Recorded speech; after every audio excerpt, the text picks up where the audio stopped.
Council and some others. And it's our East Millard Fine Arts Guild that is hosting the dinner tonight. So we appreciate all that they have done to put this together. To wear that tomorrow. Unfortunately for other people, but for us, there was a story in Beaver. And they went down and covered Beaver, and they said, well, while you're down there, hit the Arts Festival. He could not stay for when the festival actually started, but he was here between 2 and about 2:45. He gave good coverage to the Alice Merrill Horn project upstairs and took pictures of everything else. So once you get back to your homes or your motel tonight, look at Channel 5 and hopefully there'll be some coverage for this on the news. We'd like to thank the Roadway Inn, which gave discounts to our guests who are here. And as I was talking to Susan, she wanted me to give some credits to some people who helped her. Elizabeth Allen from Sundance gave her coaching in the acting. Is that what it was? The script that Susan's doing came together at the last minute, and so did her costume. So she was really down to crunch time, and we appreciate all the effort she put into this. So Aiden Ross, who is at the University of Utah, she is the one who wrote Dreamkeepers, the opera that they did for the Centennial, helped her. Catherine Zublin from Weber State designed and did the costume that she has.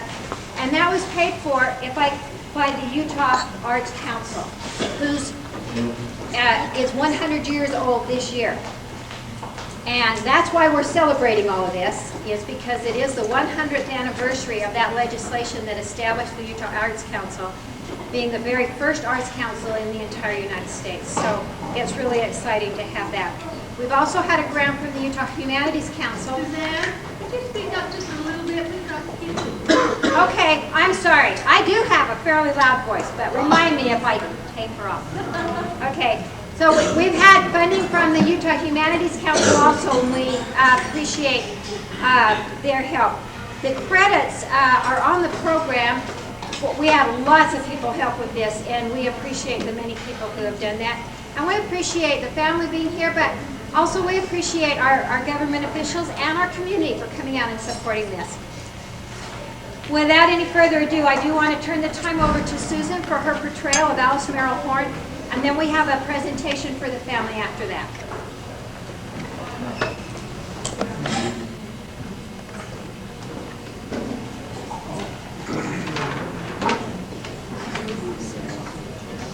George, dear, will you please see to it that I'm not disturbed? I must work on my memoirs. Thank you, sweet. Oh, George, the love of my life.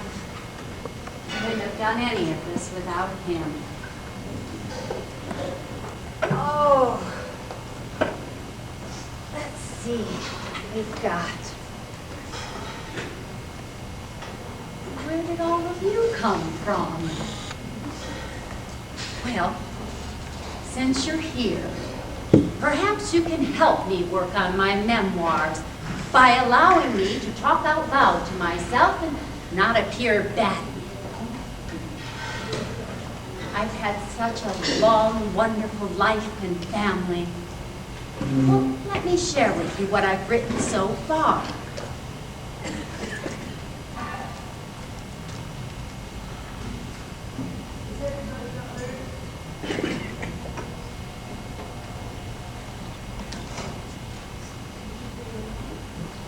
Well, let's start at the beginning. Of course, it all started right here in Fillmore on January 2nd, 1868. Can you believe I was born in the same year that ZCMI opened its doors? Oh, I hope they survived their troubles. They were always so kind to me and allowing me to exhibit Utah artist paintings. So I was born to Clarence and Bathsheba Smith Merrill in a small log cabin. At the time, Fillmore was the territorial capital of Utah. It used to take my family 5 days to travel to Salt Lake City by wagon. We would go there to visit my grandparents. George A. Smith, cousin of the prophet Joseph Smith, and my grandmother, Bathsheba Bigler Smith.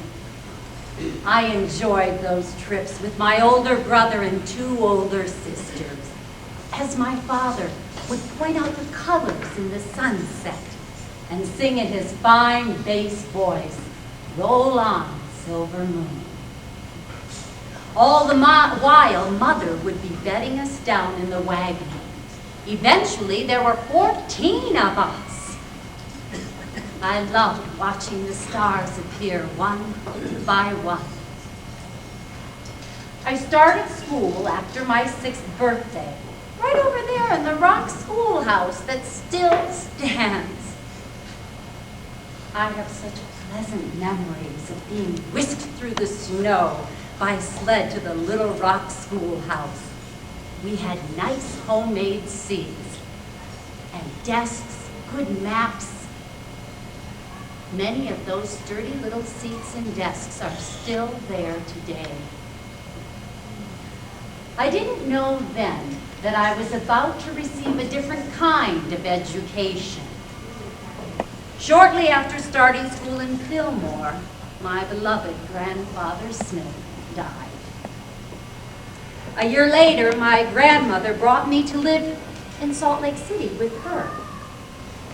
My grandparents' home was located across the street from the Lion House and President Brigham Young's office. When I arrived in Salt Lake City, my grandmother promptly took me across the street to introduce me to Brigham Young. He charged me, "Make your grandmother's happiness your first priority and duty, and grow up and try to be just like her." My grandparents' home was decorated with original paintings, colorful quilts and coverlets, lace curtains, blinds with hand-painted scenes.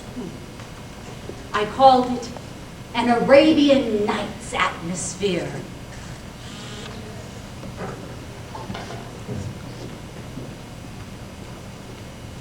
This was my grandmother's teacup and her saucer. She had such beautiful artistic china. My grandmother encouraged my artistic endeavors, since she had studied painting in Nauvoo, Illinois, and had painted portraits of both Joseph Smith and Brigham Young, as well as such genre scenes as fruit, landscapes, and children. She allowed me to use her paints, which were imported from England. Grandfather had brought many of the original paintings which graced their walls from Europe and the Near East, illustrating the architecture and works of art in those regions. He had given a $100 gold nugget, which he found, to the Deseret Museum, and it had, in consequence, a permanent museum admission. Oh, I enjoyed many days visiting the museum. Well, it was merely a walk across the street. Although the museum was discontinued after 1919, many of the holdings are currently at Brigham Young University and the LDS Church Museum. I continued my education at the 13th Ward School. Well, it was perhaps the finest elementary in Salt Lake City at the time. We were given a lot of personal instruction, as there were only 7 students in the classroom. When I was 14 years old and graduated from the Ward School, I enrolled in the University of Deseret, which was located to the northwest of grandmother's home, where West High School now stands.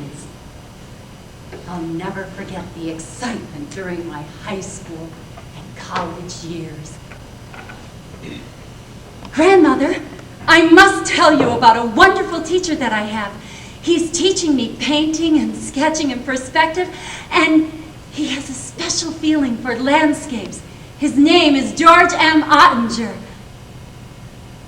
And I must also tell you about another George that I have met, George Henry Horn. He is a member of my newly formed Shakespearean Society at the university. He's 4 years older than me, and I think he's very special. Well, of course, I ended up marrying Mr. Horn in 1890, just after graduating valedictorian from the university with a teaching degree. I was teaching at the Washington School when we married. Within a year of our marriage, George and I became the joyful parents of our first daughter, Mary.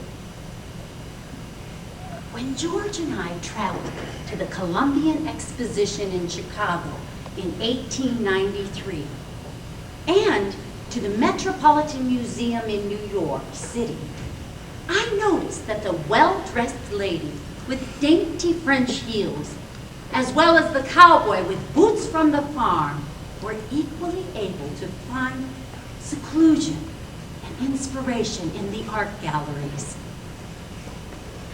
George, the humblest person, or the man of affairs, may find relief from too little or too much and become conscious of God's peace. Every home should have an original painting, however small.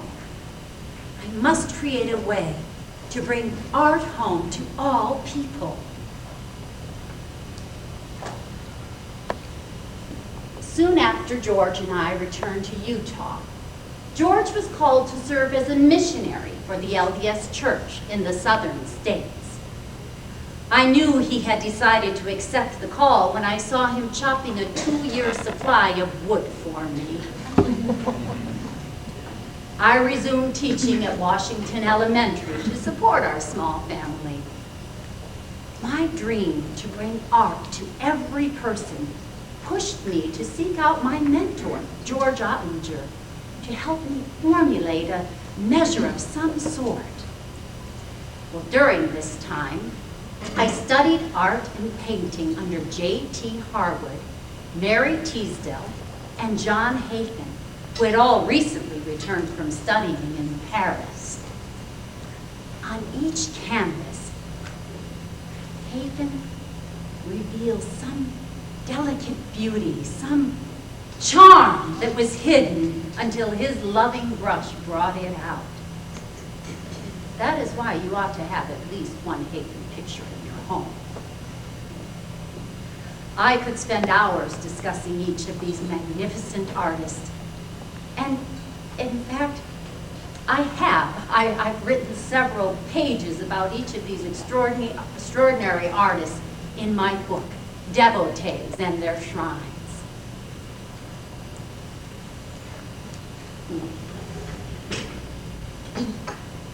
For several years, I had worked, as time allowed, on some lovely clothes for myself, against the time of Mr. Horn's return. For nearly 2 years, my extra time was spent on a beautiful, white, real lace cover for a picture hat, which a milliner had made up with a large pink rose for a decoration. To match my hat, a piece of sheer Irish linen set with medallions of Irish point lace with showers of hand-embroidered blossoms of pure linen thread was purchased at Keith O'Brien's for a song and made me a charming gown. In the fall of 1895, Mr. Horn returned home. There was no opening in the lumber business, and I urged him to take a business course in the newly established LDS Business College. This proved a happy venture for my husband. After an interesting year of study, he secured a position as cashier for the State Bank of Utah, to which he was connected for most of the rest of his business life. The following September in 1896, we experienced the wonder of birth again with the arrival of our first son, Lyman Merrill, as well as the birth of the state of Utah. Utah Utah's Constitutional Convention finalized women's suffrage in 1896. But about this time, the Democratic Party decided to put a woman on the legislative ticket of Salt Lake County. Some highly intelligent women sought the prized position. When things were at white heat, it was whispered that Mr. David C. Dunbar arose saying, "Gentlemen, I know a good-looking young woman who works like hell, who will run like a deer, and her name is Alice Merrill Horn." Very soon, a committee waited on me.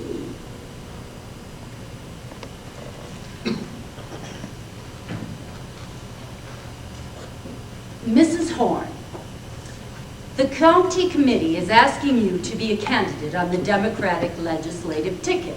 You need not go on the stump.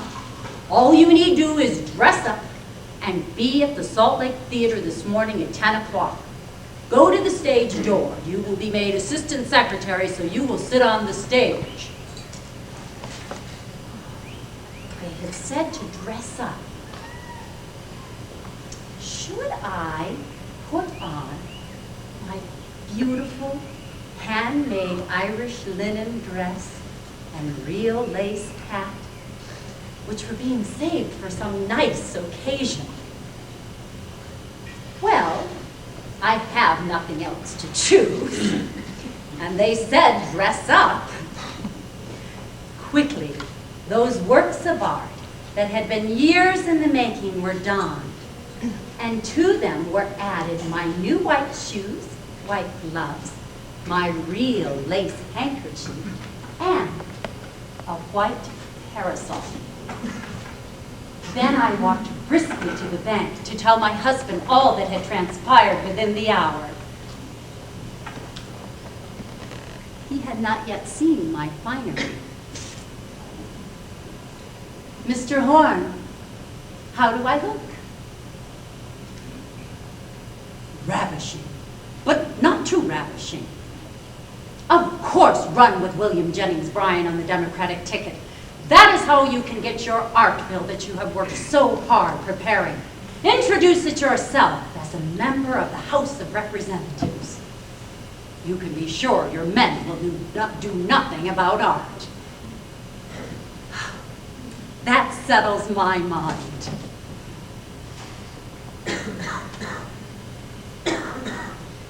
All of the mining towns gave me their entire support. The highest vote for a legislator gave me the nomination in the convention. So much, I reflected with beating heart, for handmade clothes. When election day came and the votes were counted, I led the ticket with 1,000 votes to spare. Immediately after taking the oath of office, my steps were turned to the Speaker of the House, the Honorable William M. Roylance of Provo. "Mr. Speaker, may I have my House committees?" In which committees are you most deeply interested, Representative Horn?" "Education, art, and public health."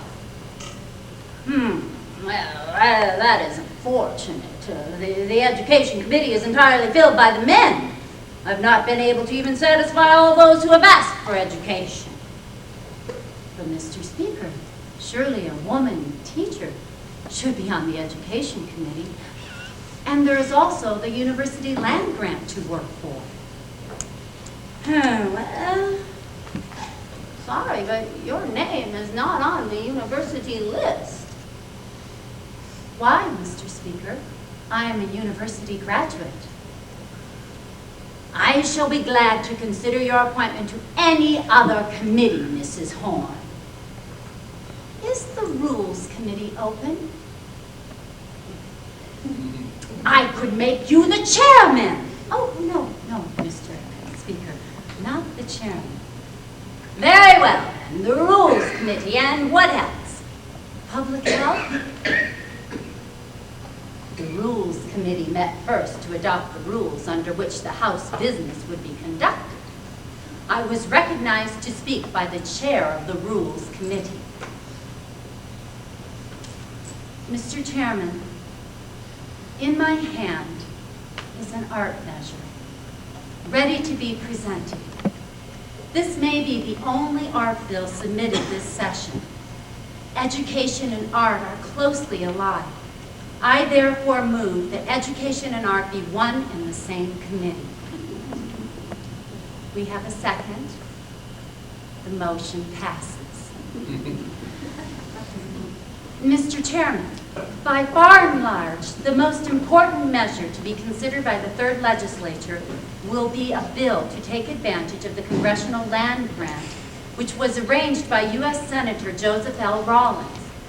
I therefore move that a special committee be created by the House of Representatives to have charge of that business, to be known as the University Land Site Committee. We have a second, and the motion prevails. The Speaker of the House looked over the minutes of the Rules Committee. He singled me out after.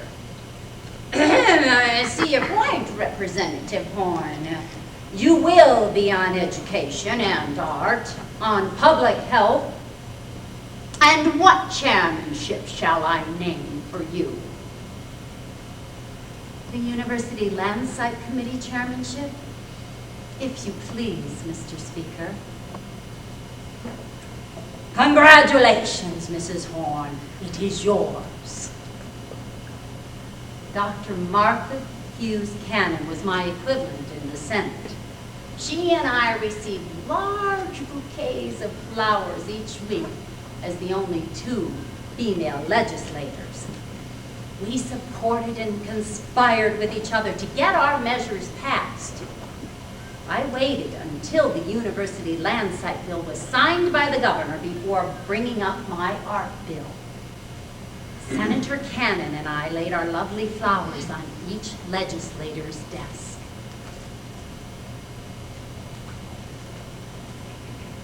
I serve at the pleasure of the people of the state of Utah and of my district. I hope you've enjoyed the flowers. They remind us of the beauty that is so necessary in our everyday lives. Now, I know you're all tired and ready for this session to end. Final business includes the adoption of Senate Bill number 86.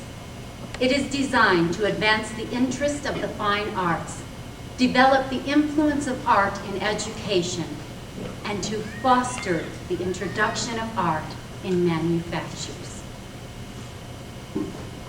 The legislators voted to bring a more beautiful life to the people of Utah.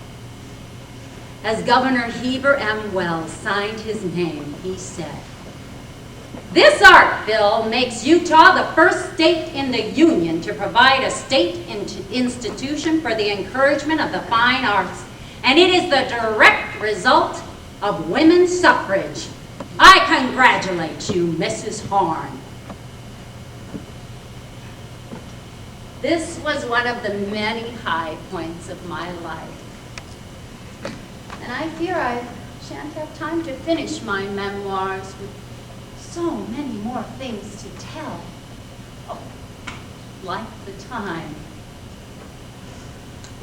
time I organized the Smokeless Fuel Federation.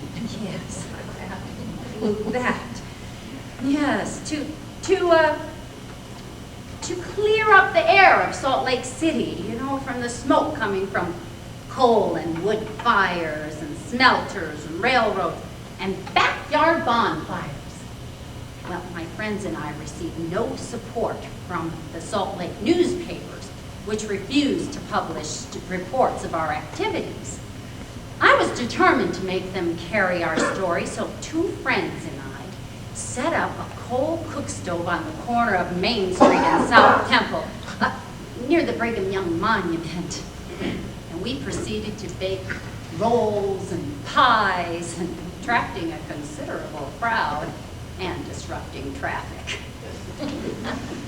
Well, we used smokeless coal from which the oil and gas had been removed.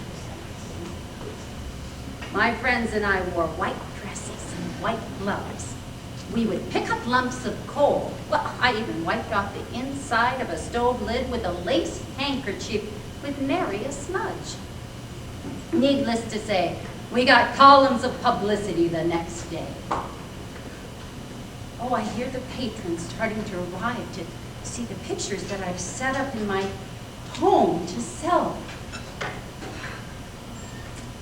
In time, I will write about all of the rest of my wonderful children. Virginia, George, who broke our hearts when we lost him at just 7 months old. Zora and Albert.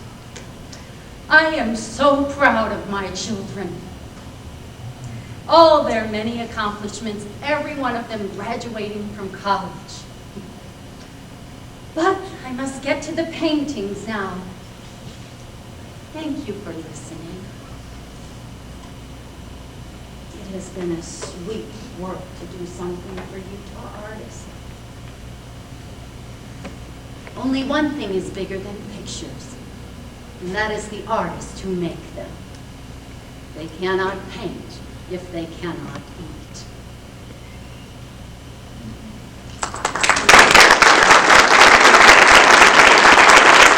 Word, but it was my good fortune during the 30s to be affiliated with the Hotel Utah.